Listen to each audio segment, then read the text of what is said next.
In this video, we'll be taking a look at why this chart is the most important for you to be looking at in the markets right now. We'll also be taking a look at our technical analysis levels for the SP 500, Nasdaq, Tesla, Bitcoin, gold, silver, dollar index, and more. In the last couple of days, it's all been about commodities, but now we're seeing a big fall off in cryptocurrencies and of course the stock market. What's to come? Stay tuned.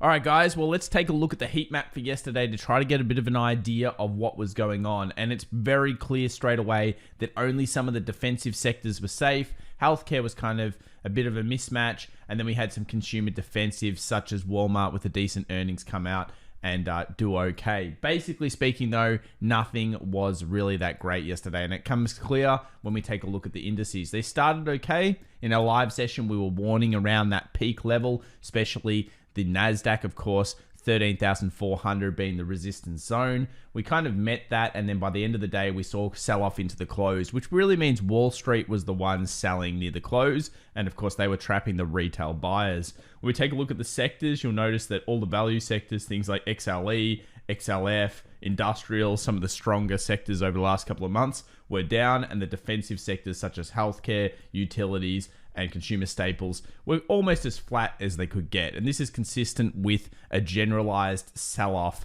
with Wall Street. You also notice that things like healthcare, things like real estate, things like utilities actually did the best for the day. It kind of gave you that precursor that Wall Street was rotating into these stocks. But without further ado, let's get into these technical analysis levels because I know a lot of people are very keen for today's video, and fair enough. There's some great levels here that we'll be talking about. Now, first one. Dollar index. Dollar index hit this low over here. This level was 89.70 and it hit it and it's bouncing off right now. Could we see sustained dollar strength here? Well, it closed the daily underneath. So maybe it comes back up, tests the 90 from the bottom up, and it may find some resistance selling here, which could be good for gold and silver traders. We'll continue to watch this one, but it is quite far away from the daily 20 now, which is of course the area it likes to pull back to when it does pull back. Remember, it's that 2 steps down, 1 step back philosophy. And if you actually take the distances of these, I'm pretty sure they're going to be very, very similar. Very similar pullback. So even if that happened again, imagine how far back the dollar could go. At this stage, it's still weak. We could think around 90 being resistance, and there's nothing else to look at on this chart for now. Let's go over to gold. So gold hit our price target zone. That was 1874. Hit it nicely, and now it's consolidating around this area. I wouldn't be surprised at all to see gold actually weaken a little bit here, and then maybe even test from the top down this 18 kind of 50 zone where it's going to hit a 200 simple moving average, the green line here. I think that makes sense. And of course, if gold ever breaches this 1875 zone, then we're going to go towards 1900. And of course, the eventual aim is 1960 for gold. You can see the resistances throughout time and how powerful that level is. And you can also see this 1920 is okay. But I think 1960 and 1900 will be the next zones for gold if it can break higher. Over to silver, the squeeze is currently not underway. Of course, 28 was breached. We talked about a weekly 28.50 being a very important level, and we need now a closure above this area here. Now, imagine if we get a closure above this area here. So this area is the 28.70. If we get a closure above that, not only are we going to 30, but I think we're going to start putting huge pressure on the 30 zone. This is, of course, a very nasty looking candle. It looks like a rejection candle. Some people know it as a pin bar or a shooting star. This candle usually signifies further weakness in this market. Possibly we see weakness in silver now back to 27, kind of 70, somewhere around there. It buys off, finds some support. Let's take a look at the 4 hour here. 4 hour 20. Oh, it's pretty close. So somewhere in this zone, you would expect some buying here for silver. And then of course, if it never gets above there, $30 comes underway, and we've talked about a break of 30, what that's going to do for silver for some time. It's amazing how big that event is going to be. Now, a lot of you are probably here for the crypto discussion. Of course, Bitcoin, incredibly weak right now. Elon kind of started this, but I always thought that we were going to have a bit of weakness in Bitcoin. We were going to have that strength in Ethereum, and then it would turn around. You know, the problem with this though, is it kind of looks like Wall Street's involved in the cryptocurrency space. And also that whole thing with the Shibu and the Doji is still in the back of my mind. You know, that shows peak euphoria generally when you see things that nobody cares. No one can do any wrong. No one really has any kind of value in any of these things. And they just go up and they make people billionaires potentially. That always has me worried. But Bitcoin did break underneath here, the 42,000 this morning during the Asian session. Is this significant? I think so, but at this stage, it's not really changing any of our thought processes. We still have that 40,000 with the 200 simple moving average, and we still have that weekly huge support level of 38,000 that's sitting down here. Now, if we put this in perspective of the run, let's call the run from the bottom down here. Let's actually put a fib all the way from March last year. We put this in perspective. Basically, we've just hit the 38.2 fib pullback.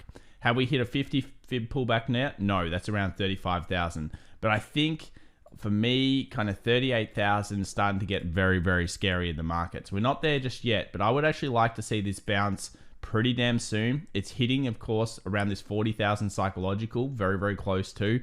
And if it doesn't bounce here, you know, the problem you're going to have is that where exactly is it going to bounce? And also, are we still holding bullish sentiment? Remember, in market pullbacks, Bitcoin is more about how much percentage can it come off.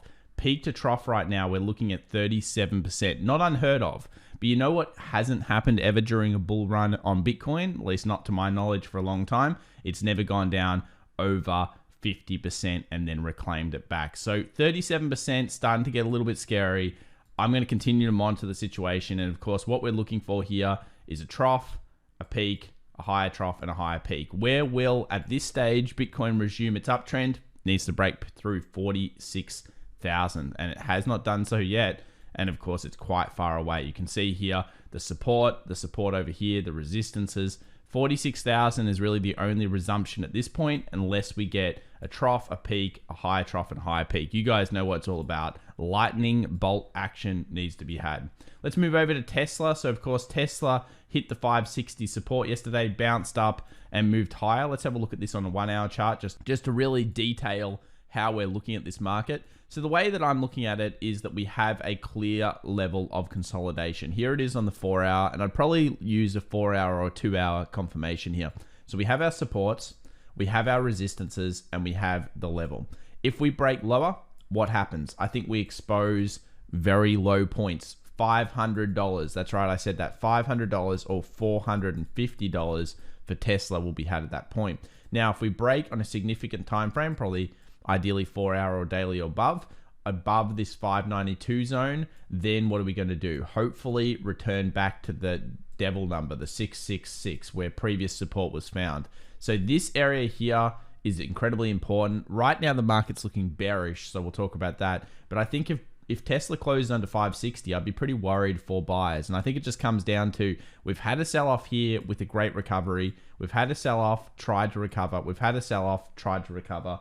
And now, if it gets underneath this zone, I mean, I don't see any recovery until the next key psychological points, or of course, that weekly 450 that comes through down here. I mean, you can see the 450 and how many resistances were there. So of course, there's going to be a lot of buyers. We talked about that in yesterday's video.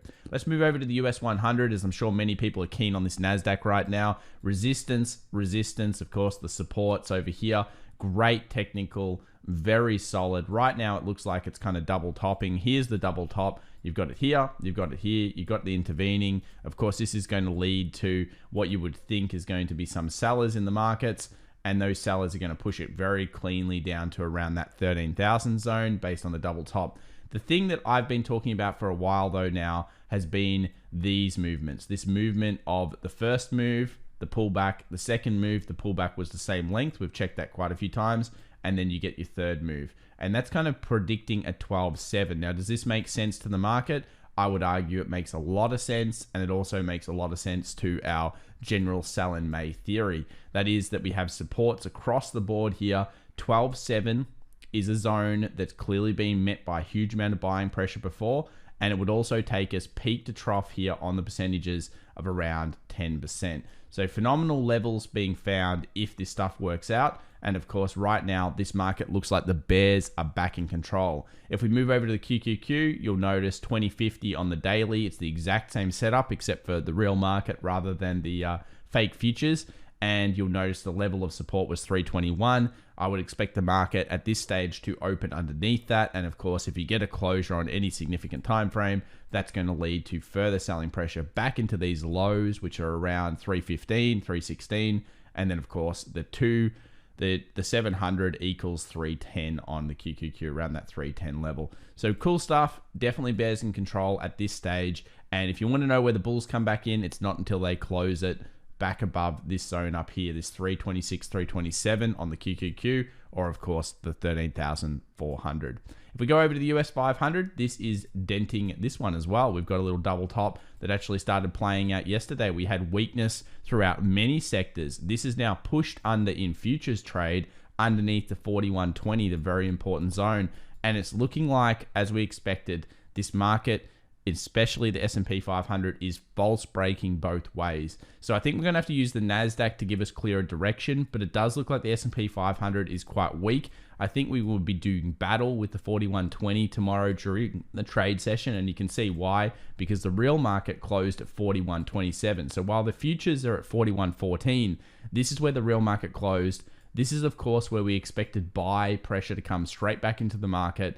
And if they close underneath this zone, where do we go? Back down here, back down to the weekly 20 exponential moving average, which is around 39.60. That was our whole goal here for May, and it looks like it could be playing out very, very soon. Of course, with the sequences, you've got peak, you've got trough, you've got lower peak, and then you've got lower trough. And I think even 39.60 might not be able to hold up the market if we see this sequence of events on the real market. It's just becoming very bearish looking at this stage. I also saw a whole bunch of mass media saying it's the best time to buy ever, buy, buy, buy, buy, buy, buy, buy. And that always has me worried as well, because whenever the media tells us to do something, usually we want to kind of run the other way when possible. As always, guys, if you've enjoyed this video, please remember to subscribe, hit that like button. We'll be going live streaming tonight, 1.5 hours early before the New York Open, as per usual. And we'll see you there for what's going to be an incredibly exciting day throughout the cryptocurrencies, stock market indices, and of course, stocks themselves. Speak to you soon, and good luck. Bye for now.